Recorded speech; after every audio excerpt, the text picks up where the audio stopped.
Paulo defende o seu ministério. Eu, Paulo, pela mansidão e pela bondade de Cristo, apelo para vocês. Eu que sou humilde quando estou face a face com vocês, mas audaz quando ausente. Rogo a vocês que, quando estiver presente, não me obriguem a agir com audácia, tal como penso que ousarei fazer para com alguns que acham que procedemos segundo os padrões humanos. Pois, embora vivamos como homens, não lutamos segundo os padrões humanos. As armas com as quais lutamos não são humanas. Ao contrário, são poderosas em Deus para destruir fortalezas. Destruímos argumentos e toda pretensão que se levanta contra o conhecimento de Deus, e levamos cativo todo pensamento para torná-lo obediente a Cristo. E estaremos prontos para punir todo ato de desobediência, uma vez estando completa a obediência de vocês. Vocês observam apenas a aparência das coisas. Se alguém está convencido de que pertence a Cristo, deveria considerar novamente consigo mesmo que, assim como ele, nós também pertencemos a Cristo. Pois, mesmo que eu tenha me orgulhado um pouco mais da autoridade que o Senhor nos deu, não me envergonho disso, pois essa autoridade é para edificá-los e não para destruí-los.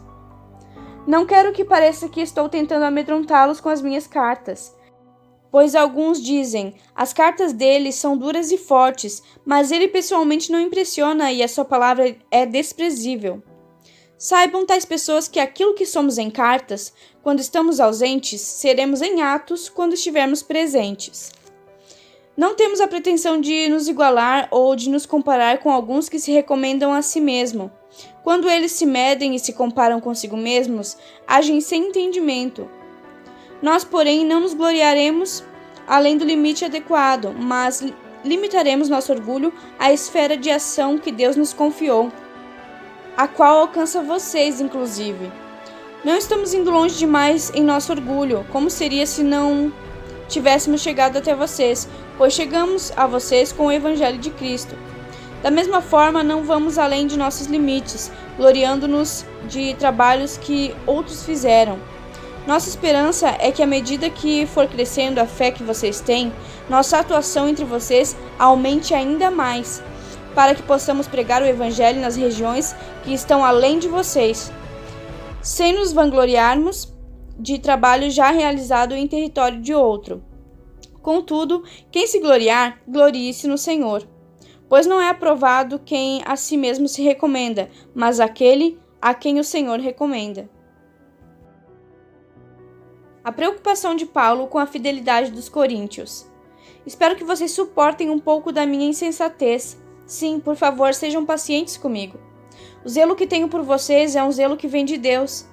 Eu os prometi a um único marido, Cristo, querendo apresentá-los a Ele como uma virgem pura. O que receio e quero evitar é que, assim como a serpente enganou Eva com astúcia, a mente de vocês seja corrompida e se desvie de uma sincera e pura devoção a Cristo. Pois se alguém tem pregado a vocês um Jesus que não é aquele que pregamos, ou se vocês acolhem um espírito diferente do que acolheram, ou um evangelho diferente do que aceitaram, vocês toleram com facilidade. Todavia não me julgo nem um pouco inferior a esses superapóstolos. Eu posso não ser um orador eloquente, contudo tenho conhecimento. De fato, já manifestamos isso a vocês em todo tipo de situação. Será que cometi algum pecado ao humilhar-me a fim de elevá-los, pregando a vocês gratuitamente o Evangelho de Deus? Despojei outras igrejas, recebendo delas sustento, a fim de servi-los.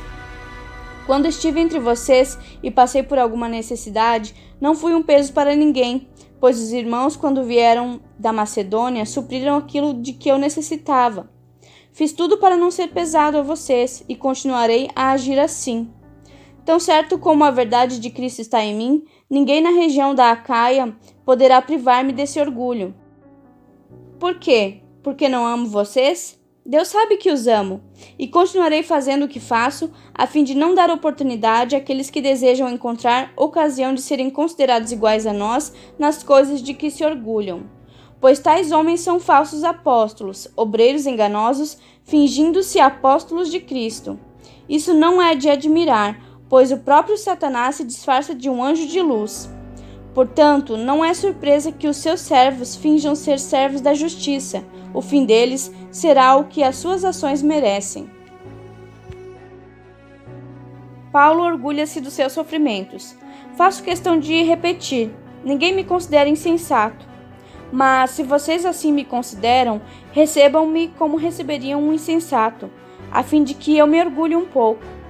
Ao ostentar esse orgulho, não estou falando segundo o Senhor, mas como insensato. Visto que muitos estão se vangloriando de modo bem humano, eu também me orgulharei. Vocês, por serem tão sábios, suportam de boa vontade os insensatos.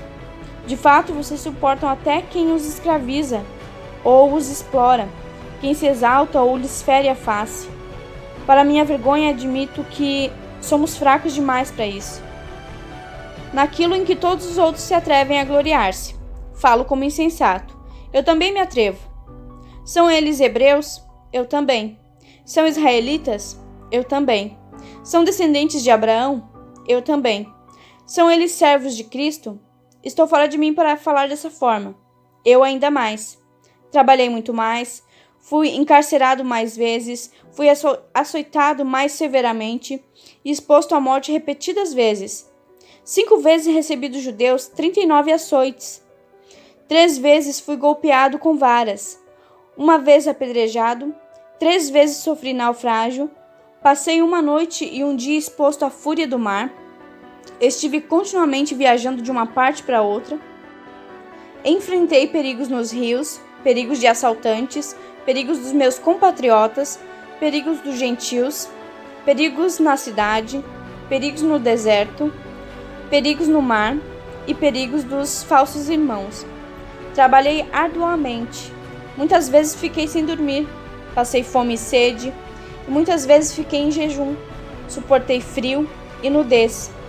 Além disso, enfrento diariamente uma pressão interior, a saber, a minha preocupação com todas as igrejas. Quem está fraco que eu não me sinta fraco? Quem não se escandaliza que eu não me queime por dentro? Se devo orgulhar-me, que seja nas coisas que mostram a minha fraqueza. O Deus e Pai do Senhor Jesus, que é bendito para sempre, sabe que não estou mentindo. Em Damasco, o governador nomeado pelo rei, Aretas, mandou que se vigiasse a cidade para me prender, mas de uma janela na muralha fui baixado numa cesta e escapei das mãos dele. A visão de Paulo. É necessário que eu continue a gloriar-me com isso. Ainda que eu não ganhe nada com isso, passarei as visões e revelações do Senhor. Conheço um homem em Cristo que há 14 anos foi arrebatado ao 3º céu. Se foi no corpo ou fora do corpo, não sei. Deus o sabe. E sei que esse homem, se no corpo ou fora do corpo, não sei, mas Deus o sabe, foi arrebatado ao paraíso e ouviu coisas indizíveis, coisas que ao homem não é permitido falar. Nesse homem me gloriarei, mas não em mim mesmo, a não ser em minhas fraquezas. Mesmo que eu preferisse gloriar-me, não seria insensato, porque estaria falando a verdade. Evito fazer isso para que ninguém pense a meu respeito mais do que em mim vê ou de mim ouve. Para impedir que eu me exalte por causa da grandeza dessas revelações, foi-me dado um espinho na carne, um mensageiro de Satanás, para me atormentar. 3 vezes roguei ao Senhor que o tirasse de mim. Mas ele me disse: minha graça é suficiente a você, pois o meu poder se aperfeiçoa na fraqueza. Portanto, eu me gloriarei ainda mais alegremente em minhas fraquezas, para que o poder de Cristo repouse em mim. Por isso, por amor de Cristo, regozijo-me nas fraquezas, nos insultos, nas necessidades, nas perseguições, nas angústias, pois quando sou fraco, é que sou forte. A preocupação de Paulo com os coríntios. Fui insensato, mas vocês me obrigaram a isso. Eu devia ser recomendado por vocês, pois em nada sou inferior aos superapóstolos, embora eu nada seja. As marcas de um apóstolo, sinais, maravilhas e milagres foram demonstrados entre vocês, com grande perseverança. Em que vocês foram inferiores às outras igrejas, exceto no fato de eu nunca ter sido um peso para vocês? Perdoem-me essa ofensa. Agora eu estou pronto para visitá-los pela terceira vez e não serei um peso, porque o que desejo não são os seus bens, mas vocês mesmos. Além disso, os filhos não devem ajuntar riqueza para os pais, mas os pais para os filhos. Assim, de boa vontade, por amor de vocês, gastarei tudo o que tenho, e também me desgastarei pessoalmente. Visto que os amo tanto, devo ser menos amado? Seja como for, não tenho sido um peso. No entanto, como sou astuto, eu aprendi com astúcia. Porventura eu os explorei por meio de alguém que enviei a vocês? Recomendei a Tito que os visitasse, acompanhado de outro irmão. Por acaso Tito os explorou? Não agimos nós no mesmo espírito e não seguimos os mesmos passos? Vocês pensam que durante todo esse tempo estamos nos defendendo perante vocês? Falamos diante de Deus como alguém que está em Cristo, e tudo o que fazemos, amados irmãos, é para fortalecê-los. Pois temo que, ao visitá-los, não os encontre como eu esperava, e que vocês não me encontrem como esperavam. Temo que haja entre vocês brigas, invejas, manifestações de ira, divisões, calúnias, intrigas, arrogância e desordem. Receio que, ao visitá-los outra vez, o meu Deus me humilhe diante de vocês, e eu me lamente por causa de muitos que pecaram anteriormente e não se arrependeram da impureza, da imoralidade sexual e da libertinagem que praticaram. Advertências finais. Esta será a minha terceira visita a vocês. Toda questão precisa ser confirmada pelo depoimento de 2 ou 3 testemunhas. Já os adverti quando estive com vocês pela segunda vez. Agora, estando ausente, escrevo aos que antes pecaram e aos demais. Quando voltar, não os pouparei, visto que vocês estão exigindo uma prova de que Cristo fala por meu intermédio. Ele não é fraco ao tratar com vocês, mas poderoso entre vocês. Pois, na verdade, foi crucificado com fraqueza, mas vive pelo poder de Deus. Da mesma forma, somos fracos nele, mas pelo poder de Deus viveremos com ele para servir vocês. Examinem-se para ver se vocês estão na fé. Provem-se a si mesmos. Não percebem que Cristo Jesus está em vocês? A não ser que tenham sido reprovados.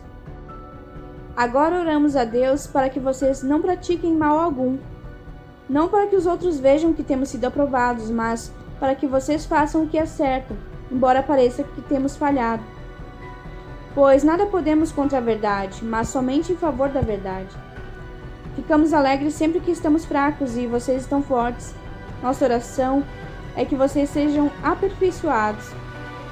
Por isso escrevo essas coisas estando ausente, para que quando eu for não precise ser rigoroso no uso da autoridade que o Senhor me deu para edificá-los, e não para destruí-los. Saudações finais. Sem mais, irmãos, despeço-me de vocês. Procurem aperfeiçoar-se, exortem-se mutuamente, tenham um só pensamento, vivam em paz. E o Deus de amor e paz estará com vocês. Saúdem uns aos outros com beijo santo. Todos os santos enviam saudações. A graça do Senhor Jesus Cristo, o amor de Deus e a comunhão do Espírito Santo sejam com todos vocês.